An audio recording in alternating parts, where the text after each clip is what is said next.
साथियों, आज फिर मैं आप सभी के समक्ष पुनः उपस्थित हूँ एक नए वीडियो के साथ। लेकिन वीडियो शुरू करने से पहले एक मेरा छोटा सा निवेदन है आप सभी से कि मेरे वीडियो को लाइक, शेयर और कमेंट और सब्सक्राइब अवश्य करें मेरे चैनल को। और जो कमेंट करें वो उसमें अपने स्थान, अपने ज़िले का नाम अवश्य लिखें, जिससे मुझे पता चलता रहेगा कि आप कहाँ से हमारे इस चैनल को, इस वीडियो को देख रहे हैं। और आपके कमेंट, लाइक और सब्सक्राइब करने से मुझे मोटिवेशन मिलेगा, जिससे मैं रोज नए वीडियो के साथ उपस्थित होता रहूँगा। इसके लिए धन्यवाद आपका सभी का। और आज का सेशन स्टार्ट करते हैं, जिसमें हम पहले पढ़ चुके हैं, 2 नंबर तक हम पढ़ चुके हैं, जिसमें हमने पूर्ण संख्या के बारे में पढ़ लिया था पिछले वीडियो में। आज हम यहां से पढ़ेंगे सम संख्या। सम संख्या के बारे में लगभग सभी लोगों को पता रहता है कि सम संख्याएं क्या होती हैं।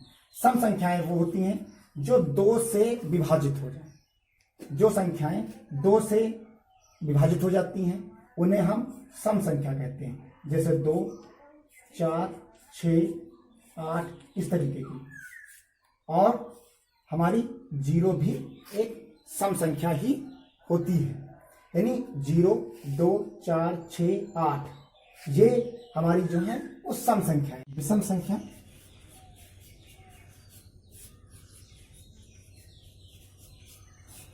विषम संख्या वह संख्याएं जो 2 से विभाजित नहीं होती, उन्हें हम विषम संख्या कहते हैं। जैसे 1, 3, 5, 7 ये सारी की सारी जो है हमारी विषम संख्याएं कहलाती हैं। अब इनके बाद 5वां नंबर है अभाज्य संख्याएं।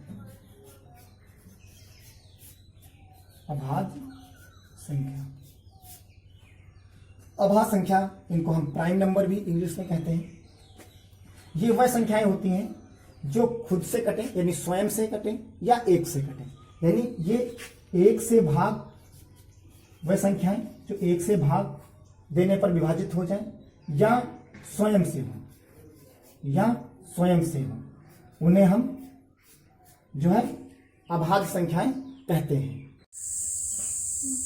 अभाज्य संख्या ऐसी संख्या जो 1 तथा स्वयं के अलावा अन्य किसी संख्या से विभाजित नहीं होती, उसे हम क्या कहते हैं? अभाज्य संख्या कहते हैं। उदाहरण के लिए हम देखते हैं यहाँ पर अभाज्य संख्या जो हमारे पास आएगी 2 आएगी, 3 आएगी, 5 आएगी, 7 आएगी, 9 आएगी, 11 आएगी, 11 के बाद 13 आएगी। इस तरीके से आगे बढ़ती चली जाती है। इसमें कोई ऐसी संख्या नहीं है जो स्वयं और 1 के अलावा किसी अन्य संख्या से वो विभाजित होती हो। तो ये हमारी अभाज्य संख्याएं कहलाती हैं। यहाँ पर एक नोट के रूप में लिख सकते हैं कि 2 जो है वो सबसे छोटी संख्या है। 2 जो हमारे पास है वो एक सम अभाज्य संख्या है। सम अभाज्य संख्या है। ये थोड़ा सा ध्यान रखने लायक चीज है। ये पूछ लिया तो यही एक ऐसी मात्र संख्या है, 2 सम अभाज्य संख्या है, और यही एक अकेली संख्या है जो सम भी है और अभाज्य भी है, और 2 ही सबसे छोटी भी है। सबसे छोटी अभाज्य संख्या भी है। ये भी चीज ध्यान में रखनी है, क्योंकि सीटेट में इसी तरीके के वाक्य बनाकर दे दिए जाते हैं कि 2 एक मात्र ऐसी संख्या होगी जो सम अभाज्य संख्या होगी, और यही सबसे छोटी अभाज्य संख्या भी होगी। ये सवाल इस तरीके से आसानी से पूछ लिया जाता है, और हमें आते हुए भी हम उसे गलत करके आते हैं। तो एक अभाज्य संख्या है, सबसे छोटी है, और एक मात्र ऐसी संख्या है जो सम संख्या भी है। यहां पर एक और संख्या लिख लेते हैं 1 के बारे में। एक ऐसी संख्या है एक ऐसी संख्या है जो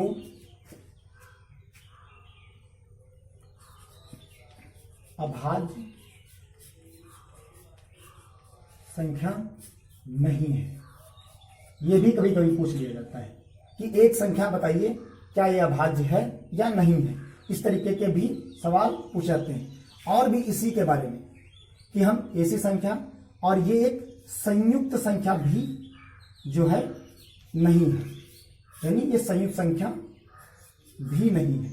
इसके बारे में अभी हम आगे पढ़ेंगे संयुक्त संख्या के बारे में, लेकिन यहीं पर लिख लीजिए नोट के रूप में। ये दूसरा पॉइंट है नोट का, संयुक्त संख्या नहीं है।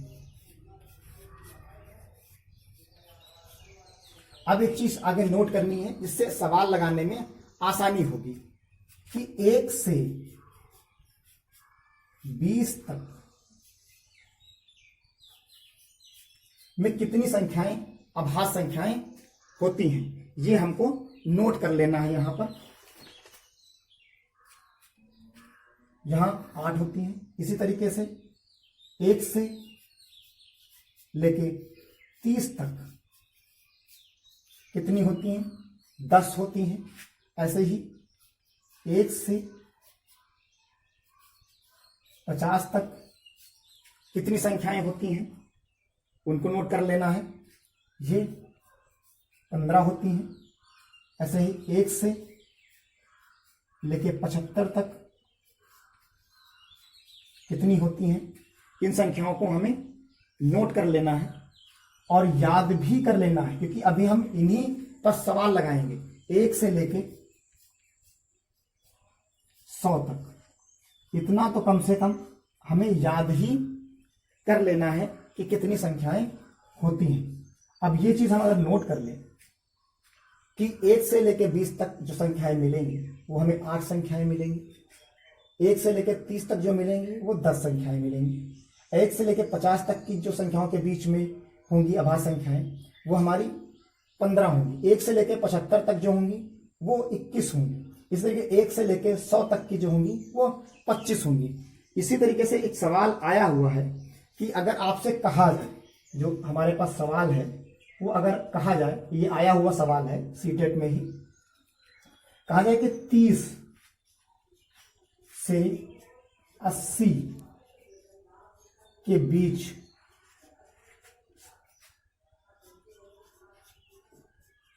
कितनी अभाज्य संख्याएं होंगी। ये अगर सवाल वो पूछता है आपसे और ऑप्शन दे दे 30 से 80 के बीच कितनी अभाज्य संख्याएं होंगी, इनके ऑप्शन हैं यहाँ पर 12, बी 11, सी 10 और डी 9। अब इस सवाल को लगाना है हमें कि कितनी है। तो उसका सीधा सा तरीका ये है कि हम देखो यहां पर देख सकते हैं कि जो 1 से लेके 30 तक बताया जा रहा है वहां पर हमारे पास कितनी है, 10 संख्याएं हैं। 1 से लेके 30 तक 10 है और 1 से लेके 75 तक दो चीजों का इस्तेमाल करते हैं। 1 से लेके 75 तक जो है वो 21 है। तो हम जानते हैं कि जब हमारे पास 21 है वो 75 तक है, तो इसमें से हम अगर 10 घटा दें,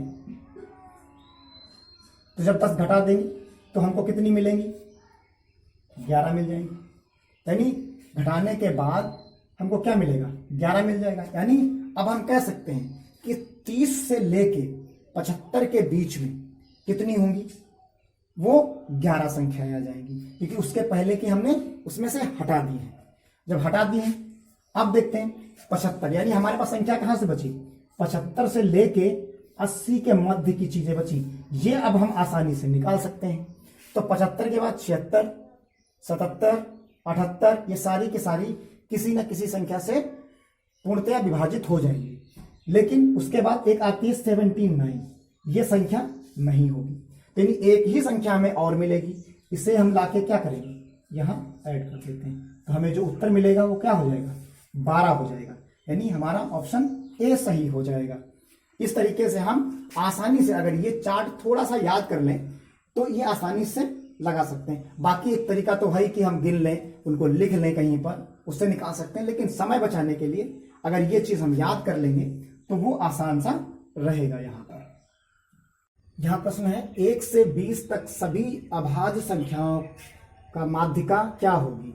यानी संख्याओं की जो माध्यिका है वो हमें निकालनी है। यहाँ पर कि संख्याओं की माध्यिका क्या होगी, तो हम जानते हैं कि अगर 1 से लेकर 20 तक संख्याओं को हम लिखते हैं तो हमारे पास जो अभाज्य संख्याएं होती हैं वो 2 होती हैं, 3 होगी, 5 होगी, 7 होगी, 11 होगी, 11 के बाद 13 आएगी, 17 आएगी, 19 आएगी। यानी ये संख्याएं हमारे पास होती हैं। अब माध्यिका निकालने के लिए क्या होता है कि उसको या तो असेंडिंग ऑर्डर में हम लिख सकते हैं, बढ़ते हुए क्रम में, या तो घटते हुए क्रम में।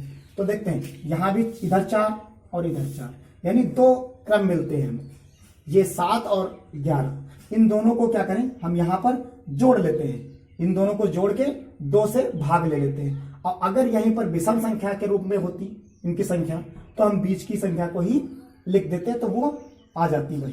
तो यहां पर क्या करना है कि इन दोनों को हम जोड़ लेंगे, 7 + 11 बटे 2, यानी ऐड करेंगे कितना मिलेगा, 18 बटे 2 यानी 9।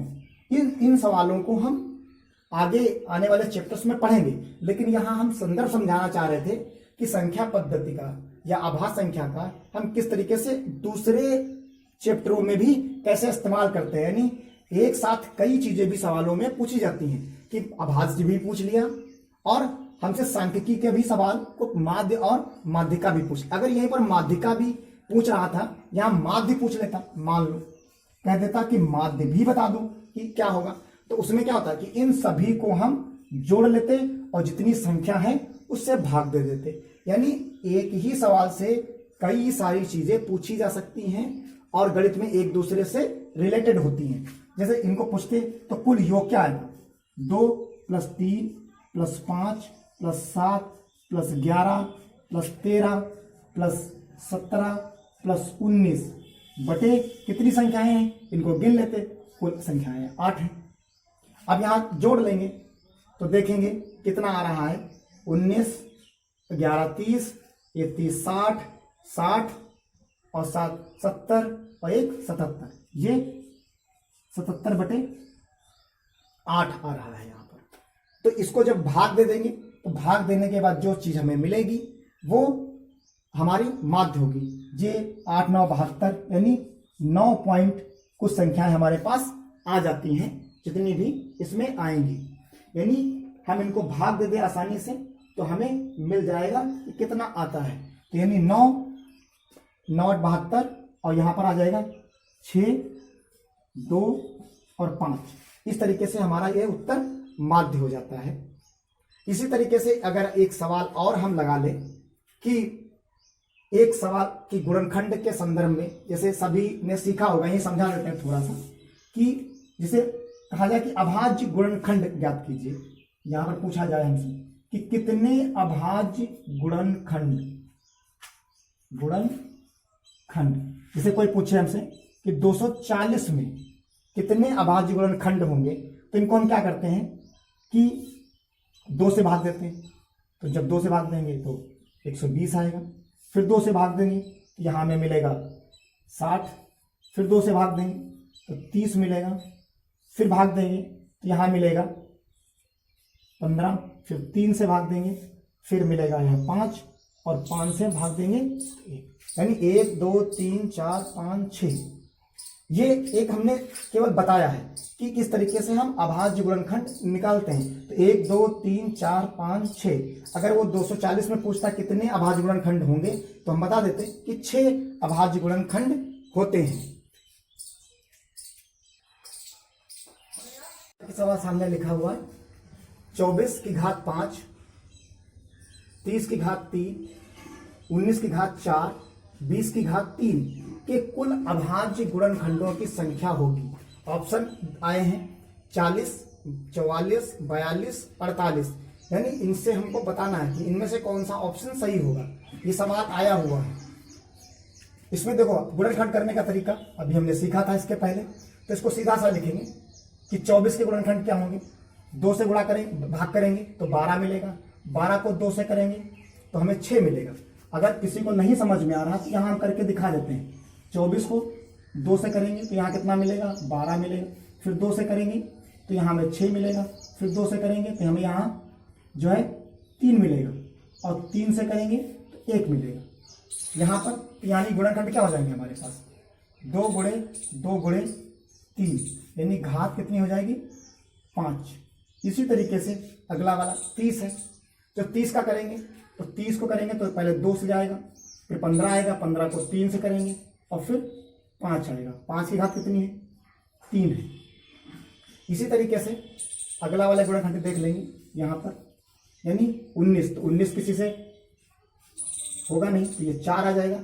20 के गुणनखंड करेंगे तो 20 के गुणनखंड में क्या आएगा, 2 से करेंगे तो 10 मिलेगा, 2 से करेंगे तो 5 आएगा, और 5 को कर देंगे तो हमें मिल जाएगा। यानी ये इनके गुणनखंड होंगे।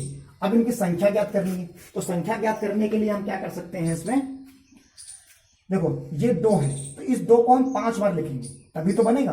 इस 2 को भी 5 बार लिखेंगे, इस 2 को भी 5 बार लिखेंगे, इस 3 को भी 5 बार लिखेंगे। तो यानी सबको हम 5-5 बार लिखेंगे तो सीधा सा देखो हम लिख सकते हैं कि 4 गुणे, यानी 4 संख्याएं हैं और गुणे 5 प्लस कर लेते हैं। सो हमको जोड़ना है, यहां भी 2 गुणे 3 गुणे 5, यानी 3 संख्याएं हैं और 3 से ही कर देते हैं, तो 3 गुणे 3 हो गया, प्लस 19 अकेला है लेकिन 4 घात है तो यहाँ कितनी आ जाएगी, 4 आ जाएगी। यहाँ 3 संख्याएं हैं और 3 से ही इसको हमें गुणा करना है, तो यहाँ फिर क्या आएगा, 3 गुणे 3 आ जाएगा। अब देखो 4 पंचे 20, 3 3 9, ये 4 और यहाँ 3 3 9, जोड़ लो 18, 2 4 22 और 22 2 42, यानी उत्तर हमारा क्या निकल के आया, 42 आया। आज का सेशन यहीं तक, अगले वीडियो में अगले सवालों के साथ। आज के लिए यहाँ धन्यवाद। लाइक शेयर और कमेंट करना ना भूलें। धन्यवाद।